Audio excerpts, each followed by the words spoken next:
Hey guys, Jason Sensational here, and coming to you guys today with a continuation on the Getting Better at Legends of Runeterra video that I posted a couple weeks back. The first video was on matchup analysis, kind of a walkthrough on when you're playing a game, what to think about before you even begin the mulligan into playing out each turn. And today I want to cover a slightly different topic that I've had to deal with myself when I've been climbing through to masters or when I'm preparing for the tournament. And so I think that um, this was a really core mentality that I had to face and kind of deal with. And I'm just here to share some of my thoughts with you guys on how I approach what decks to take onto ladder and how to think about every game as I'm going through. So if you guys like this content and want to see more guides similar to this, then please give a like and a subscribe, and it really motivates me to continue making videos like these. So without further ado, let's just jump right in. So let's just start out with the very basic structure of what it means to climb. And now when I'm talking about climbing, to any of you who aren't very familiar with some of the terminology I might throw out there, or just usually stick to playing non-ranked, for example. There are two really key components that go into how you can climb. And those two components are your win rate and your game speed. And this is a very intuitive way to think about it, because in order to climb, you need to win more games than you lose. And so as your win rate increases, uh, obviously you'll have a better time climbing. And of course, the second component is how fast each game lasts that you play. And of course, if you can play more games in the same amount of time, and of course have a positive win rate, then you'll find yourself climbing much faster. And so these are the two key components to really think about and or even keep track depending on how much effort and what level you want to climb into. And so these are again the two very key components, win rate and game speed, that I'll kind of allude to later on as well. So given that you want to increase your win rate and you want to decrease your game speed in order to climb the quickest. This is why you'll find that a lot of people choose to play aggro decks when they're thinking of climbing, especially into masters or even in masters. And even myself, I kind of followed a similar route when I played Grand Plaza Scouts from Diamond 4 all the way to Masters. It's a very efficient way to do so because aggro decks often have a pretty high win rate and are able to play games very quickly. Within Legends of Runeterra, the two main aggro decks that you'll often see on ladder, especially in this current meta, is Grand Plaza Scouts and Discard Aggro. You'll find that these two decks have a relatively high win rate and a decent one enough generalized over a lot of games in different ranks. So you'll see that Grand Plaza Scouts has a win rate across all ranks of about 58% and a similar win rate with Discard Aggro. So when you're looking to climb at a very fast rate, you can often refer to aggro decks and just really power and grind your way through. The kind of downside to playing aggro decks is that they can be very matchup dependent and have very polarizing matchups.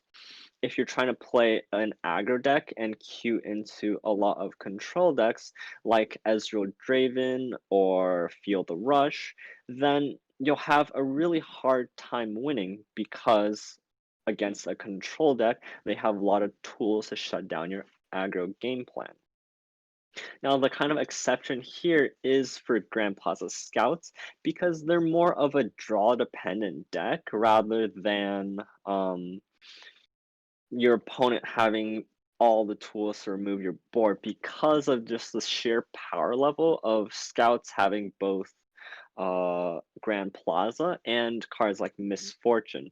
And so you'll find that Grand Plaza Scouts might be a little bit of an exception to that, but it can still fall under the same bucket.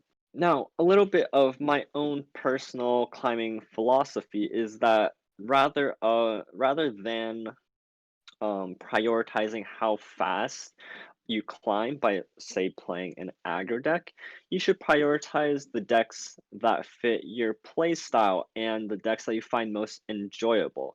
Because the danger of climbing, because it's such a grind, is that there's a chance to burn out. And I think the likelihood of you burning out from your climbing experience is increased if you decide to play a deck that you either don't really like or a deck that you're not really familiar with how to play, and you might even have a lower win rate than what the deck should at least perform at. And so when you're thinking about it, you should, even though I don't necessarily think that you should necessarily bucket yourself into either you're an aggro combo or control player, it's still something to think about because they do have very, very different play styles. Take Feel the Rush SI, for example. It's a very, very controlled deck and still has a decent win rate with slower games, but the play style that you need to play the deck is one that's more reactive, one that plays a lot slower, one that's comfortable passing very aggressively, and a play style that's focused on removing the opponent's board in order to play for the late game. And so if you think that you fit that category better than playing reactively on curve, 1, 2, 3 classic aggro style, then I would be more inclined to play a deck like Feel the Rush versus discard aggro, just because you might find it more enjoyable or it would fit your own play style so that you're more comfortable and enjoy playing the deck for more games in a row. And the second part to my climbing mentality philosophy is that while you should focus really on maybe or two decks to really climb with, you should familiarize yourself with a lot of the different meta decks. And this is a very common, or at least the first part is a very common tip that you'll hear from a lot of people that I show, oh, if you're thinking about climbing, you should get to know one or two decks very well. And I do agree with this. I have a kind of a deck mastery checklist for anyone who wants to think about how well they know a deck. And these components are knowing the deck list. This is just a very basic, the different composition of the cards within your deck, and even some of the different card choices that could be run. So if you think about Plaza Scouts, for example, okay, I know that they're running sharp sides, maybe a repost. They'll probably have like a relentless pursuit, and this is going to help you in your climb a little bit more. Next on the list is understanding some of the alternative win conditions and key cards to have. So thinking about if a game doesn't go the right way, how can this deck still maneuver to a victory? And what kind of cards you want to keep in your mulligan or what cards you want to look out for? Following that, we have the timeline to win or lose. So at a certain point in the game, just thinking about, okay, I either need to close the game in the next 2 turns, or I'm probably going to lose. It's very important to understand about different decks as well, because this is also another one that varies heavily with the matchups. And finally, I think that you should know what kind of matchup spreads your deck has, and so that if the meta shifts from week to week, which it actually really does surprisingly that I've noticed, it's important to know that when your deck might have some really bad matchups, you can either change some of the cards within your deck to better suit that meta, or make the decision to either pilot a different deck that has a more favored matchup spread in the meta. And at first, you should really focus this on the deck that you choose to climb with. These are some really cool and core tips that you should keep in the back of your head, but also you should apply this to different decks that are pretty popular in the meta. So right now, you should apply this framework to understand decks like Zoe Lee, Plaza Scouts, Ezreal Draven, Fiora Shen, etc. And this is going to help you a lot when you play those certain matchups, when you know how they win, what kind of cards they're going to play when, and what kind of cards they can play against and play around. This is going to really, really improve just how you play the game, and you're going to notice a sharp increase in your win rate because you're not just playing into obvious cards that you know that they have in their deck.